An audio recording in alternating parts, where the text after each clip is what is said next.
You might have seen this Sydney Sweeney bath soap thing. Basically, it was 5,000 bars of soap that were made with her bath water. The 5,000 bars of soap, I don't even know what they charge for them. It doesn't matter for a company of that size. They could have charged $1,000 for every bar of soap. It would have been $5 million.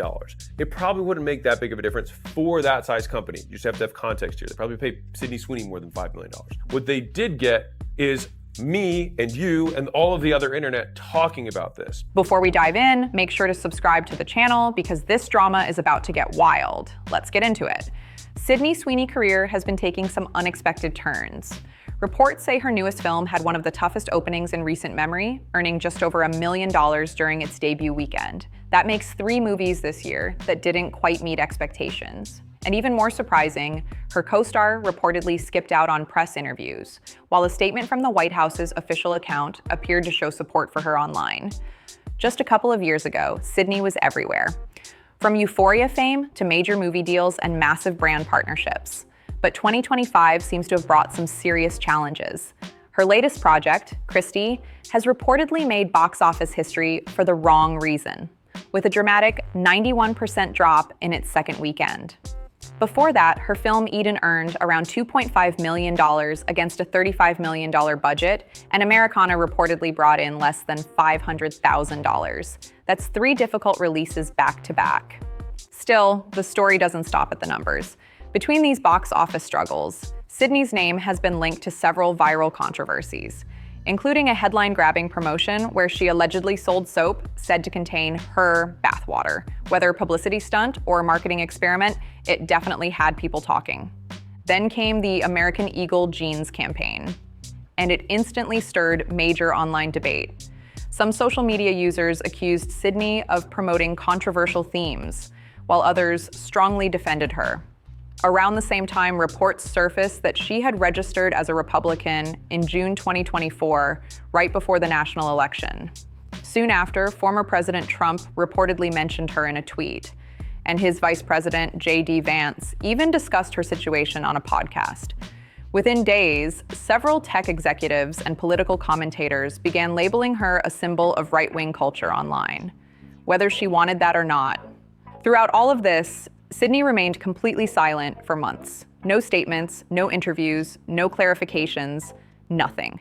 During that silence, her image was split in 2. Some critics labeled her with harsh political accusations, while others began treating her like a cultural icon. But behind all the noise, many started asking the real question. Is Sydney Sweeney's career in trouble, or is she part of something much bigger than anyone expected? It all traces back to the so-called bathwater story. In May 2025, Sydney reportedly teamed up with a men's soap company, Dr. Squat, to release a limited edition bar said to include water from a bathtub she used during production. Only 5,000 bars were made, and they sold out instantly. Resale listings online were reportedly going for over $1,000 each. The brand framed the campaign as tongue-in-cheek marketing, but the product itself was confirmed to be real. The reaction was explosive. Some commentators claimed the campaign sent the wrong message about women in media, while others saw it as a clever business move. Sydney later addressed the controversy in an interview with the Wall Street Journal, standing by her creative decision and explaining the concept in her own words. According to Sydney, most of the backlash came from women, which she reportedly found surprising. She pointed out that people had celebrated the idea of actor Jacob Elordi's bathwater after a famous salt burn scene, suggesting there might be a double standard at play. Her comment sparked even more debate online, as some viewers felt she was calling out hypocrisy among her critics. That response didn't calm things down. While selling bathwater products isn't a brand new concept, influencer Belle Delphine famously did something similar back in 2020. Audiences viewed Sydney's move differently. Belle had built her entire image around shock value marketing, but Sydney Sweeney had been seen as something else entirely, an Emmy-nominated actress from one of the most acclaimed series on television. She had her own production company and was starring in serious films, so for many fans, this kind of promotion felt unexpected. Then came July, when American Eagle released their new fall campaign featuring Sydney. The tagline read, "Sydney Sweeney has great genes." On the surface, it seemed like a clever play on words, until a behind-the-scenes clip began circulating. In the video, Sydney reportedly explained, "Genes are passed down from parents to offspring, determining traits like hair color, personality, and eye color." She then looked into the camera and added, "My jeans are blue?"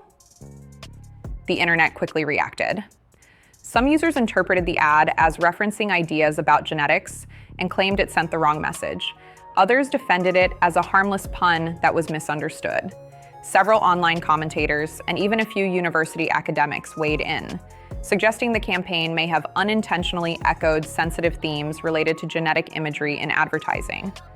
American Eagle later clarified that the ad's intent was lighthearted and had no political or social message attached. Some online critics went as far as to compare the American Eagle campaign to old propaganda imagery, while a report from MSNBC described it as part of what they called a cultural shift toward traditional beauty standards. But what really reignited the controversy was how closely the ad seemed to mirror a classic Calvin Klein campaign from the 1980s featuring Brooke Shields, who was only 15 at the time. That original campaign had drawn major backlash for appearing to sexualize a minor. In Sydney's case, she was recreating the concept as an adult, but the internet quickly picked up on the jeans versus jeans wordplay and claimed it gave the message a darker tone. Within days, American Eagle removed the video from their official social media pages. However, the brand didn't issue a formal apology, releasing only a brief statement saying, "The campaign is and always was about the jeans, her story." That was the only official response.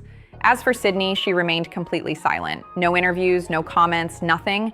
But the quiet didn't stop the speculation. Online communities began piecing together public records and claimed they discovered that Sydney had registered as a Republican in Florida on June 14, 2024. This wasn't something from years ago. It was reported to have happened just months before the election. Around the same time, she had also purchased a home in Florida, which only added to the conversation about her political leanings. That's when the situation took a political turn. Former President Trump was asked about the ad during an interview and reportedly said, "Oh, now I love her ad. She's a registered Republican." He added that if Sydney Sweeney was indeed a Republican, he thought the commercial was fantastic. Not long after, Vice President J.D. Vance discussed the controversy on a podcast, jokingly suggesting that Democrats were overreacting by labeling people who found Sydney attractive as extremists. From there, the narrative surrounding Sydney's image shifted yet again. What started as a brand campaign had now become a nationwide cultural debate. After that, things took another unexpected turn. Prominent tech figures began posting about Sydney nonstop. Venture capitalist Marc Andreessen even made her photo his profile banner, while Y Combinator co-founder Paul Graham reportedly analyzed her expressions from interviews online. These were people who usually avoided celebrity news, but suddenly they were turning Sydney into a symbol of what they described as anti-woke culture. And through all the chatter, Sydney still hadn't made any public comment. Then in November, GQ magazine finally sat down with her for an on-camera interview. The clip went viral, but not for the reasons her team probably hoped. Journalist Kat St. Stu asked fairly straightforward questions, including whether Sydney was surprised that figures like Donald Trump and other public personalities had defended her. Kat gave Sydney several chances to clarify her stance, even to say directly that she didn't support any of the ideologies people were associating her with. But Sydney kept her answers simple, repeating that she did a jeans ad, was surprised by the reaction, and that she just loves jeans. She explained that she hadn't followed the online controversy in real time because she was filming Euphoria and doesn't bring her phone to set. Some viewers felt that response seemed carefully worded, while others defended her right to stay out of political debates altogether. Either way, the internet had plenty to say about it. What happened next made the situation even more complicated. After the interview aired, several of those same tech executives began posting about the journalist instead. They shared screenshots of her article and criticized her tone, calling her questions unfair. Some even turned clips of her interview into viral memes, sparking another wave of online debate. Marc Andreessen reportedly posted about the exchange multiple times, which many commentators found ironic. A billionaire publicly targeting a journalist over a celebrity interview. The moment captured how social media can spin one celebrity controversy into a much larger cultural firestorm, with everyone, from tech leaders to political voices, joining the conversation. Here's where things took an even more surprising turn. While all the cultural debates were dominating headlines, Sydney's films were struggling at the box office. Her movie Americana was released in August and reportedly earned under $500,000. Then came Eden, which had a production budget of around $35 million, but is said to have lost more than $30 million after release. Finally, in November, her sports drama Christie premiered, earning about $1.3 million during its opening weekend. Christie was meant to be her major awards contender. Sydney had trained intensely for the role, gaining weight and working with professional boxing coaches to portray real-life fighter Christy Martin. Critics actually praised her performance, calling it one of her most dedicated transformations yet. But despite the positive reviews, audiences didn't show up. The film opened in more than 2,000 theaters, but reportedly failed to reach $2 million, followed by a steep 91% drop the next weekend, one of the sharpest declines in box office history. After that, industry analysts started to connect the dots. Some suggested that the ongoing online controversies may have hurt her image among general audiences. Former fans who once supported her during her Euphoria days were allegedly less enthusiastic about her recent projects, pointing to the bathwater promotion and the American Eagle ad as turning points. Meanwhile, the conservative figures who had publicly defended her online didn't seem to convert that support into ticket sales either. Their engagement stayed mostly on social media. This created what many have called a visibility trap. Sydney Sweeney had become a talking point for culture and politics, but not necessarily for her acting. Her name was everywhere online, yet fewer people were actually going to see her movies. By the end of the year, commentators were describing her situation as one of Hollywood's most puzzling career reversals, a mix of viral fame, online division, and fading box office returns. Reports have also claimed there's tension between Sydney and some of her Euphoria co-stars, allegedly leading her to skip joint press events for season 3. The exact reason isn't confirmed, but online speculation suggests it might involve political differences. Zendaya is known for openly supporting social causes, while Sydney has tried to stay neutral, a strategy that hasn't seemed to please either side. In earlier interviews, Sydney mentioned that Hollywood pay isn't what it used to be, saying she relies on brand deals to cover expenses and can't afford long breaks from work. However, media outlets later reported she's worth tens of millions and owns several properties, leading to public debate about her motives behind controversial marketing choices. By December, Sydney addressed the situation in People magazine, stating, "I'm against hate," and adding that many of the labels attached to her just aren't true. Still, she chose not to clarify her political or personal views, keeping her image as one of Hollywood's most talked about mysteries. Sydney hasn't directly explained her thoughts on the American Eagle ad, only saying that many people misunderstood her intentions. But by the time she spoke out, the damage to her image may have already been done.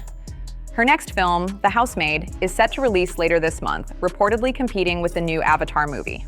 Industry insiders say the timing could make it tough for her to turn things around at the box office. Some analysts believe Sydney's recent choices reflect a career at a crossroads. She has the talent, fame, and resources to continue thriving in Hollywood. Yet her public image has become tied to online controversies instead of her work. Whether she bounces back with a hit, takes time away, or shifts her focus to other ventures, her next move will be crucial. Whatever happens, Sydney Sweeney's story highlights how quickly fame can change in the digital era. Popularity online doesn't always equal long-term success. If you found this breakdown interesting, don't forget to like, subscribe, and turn on notifications for more deep dive stories into Hollywood's biggest headlines.